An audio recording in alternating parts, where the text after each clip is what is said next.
Hello नमस्कार। आप लोग कैसे हैं? आई होप आप सभी अच्छे होंगे और स्वस्थ होंगे। तो आज की इस नई वीडियो में क्लास 10th सोशल साइंस में इम्पोर्टेंट क्वेश्चन बताने वाला हूं जो बोर्ड एग्जाम की दृष्टि से बहुत ही इम्पोर्टेंट है। ये भूगोल के क्वेश्चन हैं, आप इन्हें ज़रूर तैयार कीजिए क्योंकि ये बोर्ड एग्जाम की दृष्टि से महत्वपूर्ण है। बेटा, जैसा कि आप सभी जानते हैं कि सोशल साइंस हमारा 4 पार्टों में विभाजित है। पहला इतिहास, भूगोल, नागरिक शास्त्र और अर्थशास्त्र। तो इन चारों से मिलाकर सामाजिक विज्ञान में क्वेश्चन क्लास 10th में पूछा जाएगा। तो ये बेटा भूगोल पार्ट का क्वेश्चन है, तो आप इन्हें जरूर तैयार कीजिए। अगर क्वेश्चन के आंसर नहीं मिल रहे हैं तो अगली वीडियो में मैं लाने की कोशिश करूंगा। पहला क्वेश्चन है बेटा, जलोढ़ मृदा क्या है और लेटराइट मृदा में अंतर पूछा जा सकता है। या जलोढ़ मृदा क्या है, लेटराइट मृदा क्या है, इसकी परिभाषा भी पूछी जा सकती है। तो ये पहला क्वेश्चन है। दूसरा क्वेश्चन बेटा, संसाधन नियोजन की क्या प्रक्रिया है, इसको आपको स्पष्ट करना है कि जो संसाधन नियोजन है वो किस प्रकार किया जाता है या क्या प्रक्रिया है, इसके बारे में आपको वर्णन करना होगा। बहुत ही इंपॉर्टेंट क्वेश्चन है, आप इसे जरूर तैयार कीजिए। फिर बांगर और खादर में अंतर पूछा जा सकता है। ये 3 नंबर में क्वेश्चन बन सकता है, बहुत ही इंपॉर्टेंट क्वेश्चन है।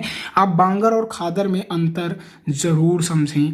फिर चौथा क्वेश्चन, भारत में मिट्टी के प्रकारों का वर्णन करना है कि भारत में जो मिट्टी है वो कितने प्रकारों की पाई जाती है, ये आप बताएंगे, वर्णन करेंगे। ये लॉन्ग क्वेश्चन में पूछा जा सकता है और ये क्वेश्चन बहुत ही इंपॉर्टेंट है।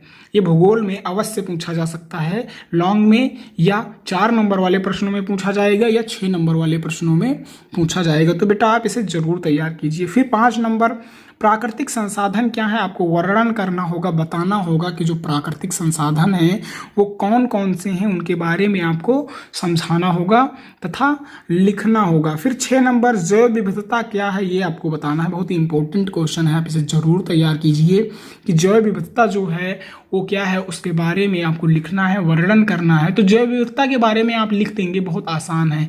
आप ध्यान रखें कि सामाजिक विषय में रटने की कोई आवश्यकता नहीं है। आप पढ़ेंगे, उसके बाद जो भी समझ में आ रहा है उससे रिलेटेड टॉपिक लिख आएंगे, तब भी आपको नंबर मिलेगा। फिर बेटा 7वां क्वेश्चन देखते हैं, जल संसाधन से क्या अभिप्राय है। जल के संसाधन कौन कौन से हैं, जल कहाँ कहाँ से हमें प्राप्त होता है, स्रोत भी पूछा जा सकता है और भारत में इनके लिए क्या महत्व है।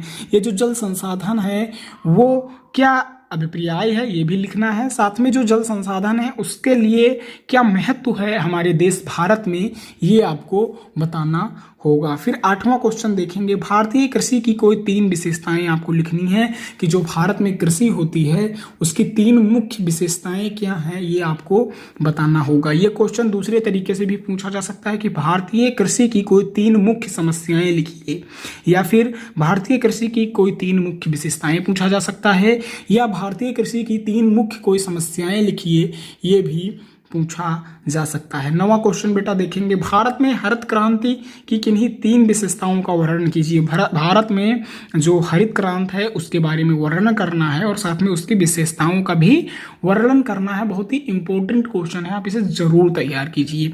फिर बेटा 10वां क्वेश्चन देखेंगे, हमें खनिजों के संरक्षण की क्यों आवश्यकता है। जो खनिज है, खनिज पदार्थ हैं, हमें उनको क्यों सुरक्षित रखना चाहिए, क्यों संरक्षण करना चाहिए, क्या आवश्यकता है, इस पर आपको लिखना होगा कि जो भारत में या हमें खनिजों के संरक्षण की आवश्यकता क्यों है, इसके बारे में आप लिख देंगे। आप ही बताएंगे कि जो खनिज हैं हमारे लिए किस प्रकार उपयोगी हैं और उनके संरक्षण की आवश्यकता किस प्रकार से है, ये आपको बताना होगा। तो ये 10 क्वेश्चन बहुत ही इंपॉर्टेंट थे, आप इन्हें जरूर तैयार कीजिए। बोर्ड एग्जाम की दृष्टि से बहुत ही इंपॉर्टेंट हैं, ये परीक्षा में पूछे भी जा सकते हैं। अगर आप चैनल पर नए हैं तो चैनल को सब्सक्राइब कर लीजिए, बेल आइकन को प्रेस कर दीजिए तथा आने वाली सभी वीडियो को देखिए। ये मेरी गारंटी है कि आपके जो नंबर हैं वो बोर्ड एग्जाम में बहुत अच्छे आएंगे अगर आप सारे वीडियो को देखकर पढ़ते हैं। तो फिर मिलते हैं अगले वीडियो में, तब तक के लिए धन्यवाद।